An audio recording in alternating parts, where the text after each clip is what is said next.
you see here standing in front of us. And the TISO MVP of the tournament belongs to none other than Miss Caitlin Clark. It's undeniable the impact she's made on women's basketball, and here in Puerto Rico had quite the showing. Her debut with the Puerto Rico witnessed something the record books will struggle to overlook.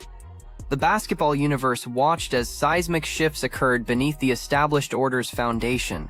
A quiet force made her return to competition and triggered a monumental realignment in the power structure. The trophy carries weight, but the backstage tensions surpass even the on-court intensity. Now that the global arena has demonstrated the attack runs more smoothly through a once-in-a-generation floor general, shouldn't the established veterans finally make room and allow tomorrow's stars to assume full control? Another dawn brings another instance where basketball's power brokers must retreat to contemplate their miscalculations.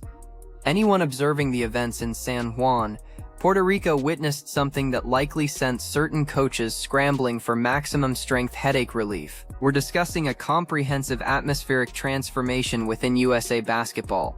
Let's acknowledge that not everyone is celebrating this development.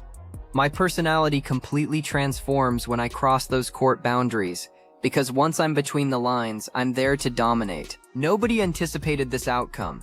Caitlin Clark entered that venue carrying more complications than an overseas expedition. She emerged from one of the most punishing injury sequences witnessed, dealing with groin problems, bone contusions, and ankle complications. Her physical condition seemed ready to betray her during that catastrophic 2025 campaign. She hadn't participated in meaningful competition for 23 consecutive days. For peak performers, that duration represents an eternity of watching coordination and flow deteriorate into stagnation. Detractors prepared their ammunition. They sharpened their criticism, anticipating her to appear cautious or overly protective. Even her devoted supporters felt anxiety. However, the basketball community overlooked one crucial detail.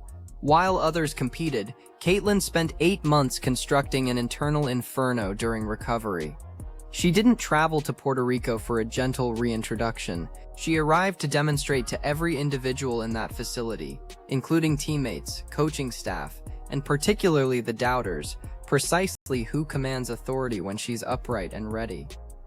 Caitlin Clark is officially the MVP of the FIBA Women's World Cup qualifier tournament that was just held in Puerto Rico. Team USA went undefeated. And it's kind of crazy because Caitlin Clark actually only started one game in this entire tournament, but clearly she had the greatest impact. The coach at times was also playing her in like the 3-4 position, which is so wild. She's a true point guard and literally everyone does better when she is running the point. And she led the team in assists per game with 6.4 per game. And she also led the team in efficiency at a 14.6, which is something that FIBA uses, the WNBA and NBA don't. But essentially, it's a math equation that figures out your efficiency on the court, and she led Team USA. She also led the team in overall points at 58 points, but Kalia Copper actually led in points per game at like 12.5 points per game. And Caitlin played around 20-ish minutes in each of these games. And remember, guys, this is Caitlin Clark's senior debut for Team USA because she was not invited to the 2024 Olympics. And actually, in her first ever game for Team USA, she had a double-double with 12 points and 12 assists. But beyond just the numbers, Caitlin Clark changes the entire game the minute that she steps on the court. You can see how other teams change their defense just to make sure that they are guarding her. Like so many teams were switching to a box and one whenever she stepped on the court. Just the gravity that she has when she's on the court, the quickness of the game, the speed gets so much faster when Caitlin Clark is in the game. And honestly, it's a super exciting brand of basketball. I loved watching her play in these Team USA games, even if it wasn't that many minutes. I also loved seeing her and Paige and Angel cook together. But that's it for this Team USA World Qualifier thing that they were doing. They did qualify for the World Cup, and we'll just have to tune in September. Congrats, Caitlin, on the MVP. Let's examine the coaching dynamics, because this situation practically drips with irony. Enter Kara Lawson. She assumed Team USA leadership in September 2025, marking her major introduction. She arrived with this standard coaching philosophy of demanding respect through performance rather than reputation. which typically translates to benching the planet's most recognizable player to establish authority. Game 1 against Senegal played out exactly as expected. Lawson deployed a senior-heavy opening lineup featuring Chelsea Gray, Kalea Copper, and Jackie Young. The communication couldn't have been clearer. Caitlin needed to find seating arrangements. Her debut with the senior team is a double-double with both points and assists. And in her senior debut, she wins the TISO and... Reality intervened swiftly. Lawson substituted the starters during the opening quarter's midpoint and deployed the reserves. Caitlin entered, and immediately on her inaugural possession, literally her first basketball contact wearing senior national team colors, she delivered a behind-the-back pass to Monique Billings for an easy score, followed by another assist, then a jump shot. Suddenly, the anticipated rustiness transformed into brilliant, undiluted excellence. When the final horn concluded that 11-10-46 destruction, Caitlin recorded 17 points and 12 assists across merely 19 minutes. Those assist numbers ranked second highest in tournament history, incidentally. Lawson faced media obligations and publicly acknowledged that the second unit, anchored by Caitlin, elevated the team's performance dramatically. The veteran contingent's internal frustration was almost audible. Apparently, possessing a player with prophetic court vision renders systematic approaches somewhat irrelevant, and the dominance continued relentlessly. Contests 2 and 3 followed identical patterns: productive, understated, and completely devastating with ball control. By encounter 4 against New Zealand, Lawson finally embraced what logical reasoning had been demanding. She inserted Caitlin into the starting rotation, producing what result? A 111-46 demolition, where Caitlin contributed 14 points and 6 assists as if bored. She led the entire squad in assists by substantial margins. She outperformed Olympic champions who had orchestrated offenses before she obtained driving privileges. The team's attack simply operated differently under her guidance. Naturally, drama accompanied success. Those viral photographs showing Caitlin appearing strained near Stephanie White triggered internet hysteria. Observers speculated about underlying problems, suggesting intervention might be necessary to assess team chemistry. The public's terror regarding any interpersonal tension approaches comedy. However, returning from 8-month absences while integrating among massive personalities creates inevitable friction. Caitlin addressed the speculation honestly, acknowledging the differences from Indiana Fever dynamics. Domestically, she represents the central force around which everything revolves. On Team USA, she's surrounded by stars believing they deserve similar treatment. Her willingness to adjust to faster tempos and trust surrounding talent demonstrates maturity that makes prima donna narratives appear foolish currently. The coaching staff stopped treating her as supplementary luxury. They recognized her as foundational architecture. Spain represented the ultimate challenge, a larger, more aggressive, seasoned international opponent. Lawson returned to Duke for NCAA preparations, leaving Nate Tibbetts in command. During a contest that tightened in the final period, rotations compressed to 8 players. Guess who earned inclusion? Caitlin emerged from the bench, produced 7 points and 7 assists, and helped secure an 84-70 victory. Perfect 5-game sweep completed. FIBA's MVP announcement required no deliberation. Caitlin Clark, age 24, claimed tournament supremacy. She dominated qualifying competition in assists. She converted 40% from distance. She made every other participant appear to move in slow motion. Indiana Fever's social media staff likely damaged their keyboards, posting updates frantically. Here's the development that has established veterans perspiring through their uniforms. We're experiencing a massive generational transition. Veterans who carried the banner for decades are aging. The question shifted from whether Caitlin would contribute to the future to whether she embodies the entire future. When international basketball's governing authority posts Instagram tributes calling you incredible while presenting MVP hardware before actual World Cup competition begins, messages are transmitted.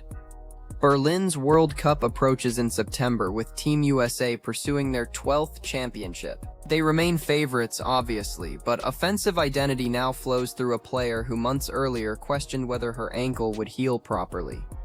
Global competition has studied the footage. They've observed her performance surrounded by elite talent. If she achieved this after 8 months of rehabilitation exclusively, imagine her appearance following a complete summer of professional competition.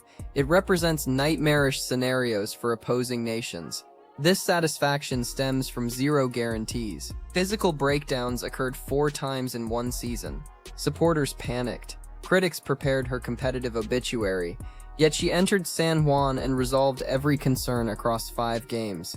The groin injury disappeared, bone bruises became irrelevant, hesitation never materialized. She performed like someone practicing subconsciously because she probably was. USA basketball traditionally succeeded through depth and systems. They never required superstar salvation. However, something transformed that week. Every coach, teammate, and FIBA itself identified the same individual when trophies were distributed. When margins tightened and pressure mounted, the ball found her hands. If that doesn't communicate captaincy to global audiences, nothing will. Kara Lawson might have initiated the tournament establishing authority, but Caitlin Clark concluded it by setting the next decade's agenda. Recall contests where veterans appeared to operate offense through concrete barriers. Chelsea Gray possesses talent, but game speed has evolved. Modern basketball transcends set plays. It concerns gravitational pull. Caitlin's presence is so powerful that even without shooting, she remains the court's most crucial figure. Early rotation handling revealed obvious resentment. Being the program's face for 5 years, then watching someone return from 8-month breaks to claim MVP honors creates difficulty. Caitlin Clark possesses psychological advantages most players cannot access. She's endured media and establishment prodding repeatedly, while continuing to win. International officials ignored unwritten veteran privileges. They witnessed fouls and blew whistles. They observed elite plays and awarded recognition. This objectivity represents something the domestic league has struggled to provide.